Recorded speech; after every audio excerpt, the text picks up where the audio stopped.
There was a man who left his home in Bicol and went to Manila with almost nothing.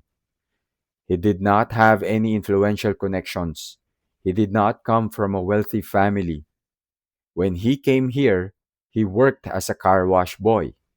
He became a house helper, at the same time taking care of the children of his uncle and auntie. He was sleeping under the dining table. He did whatever was necessary to survive. But what I admired most about this man was his conviction and his dedication. He made a promise to himself. He said, I will not go back home to the province until I succeed. It was his only goal, it was his purpose.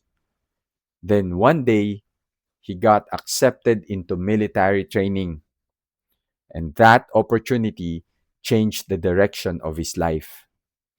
He gave it everything he had in that career. It was never easy. He earned every rank through dedication, discipline, and perseverance. After 30 plus years in service, the man who once washed cars to survive retired from military service as a full colonel. From washing cars to serving his country and leading soldiers. That man was my father. He gave his whole life pursuing his dream. Because of his dedication, us, his children, didn't have to go through whatever he went through.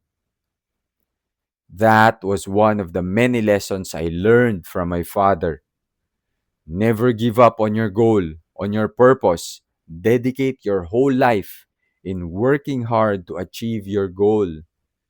Because in the end, it is not just you who will benefit, but also your family.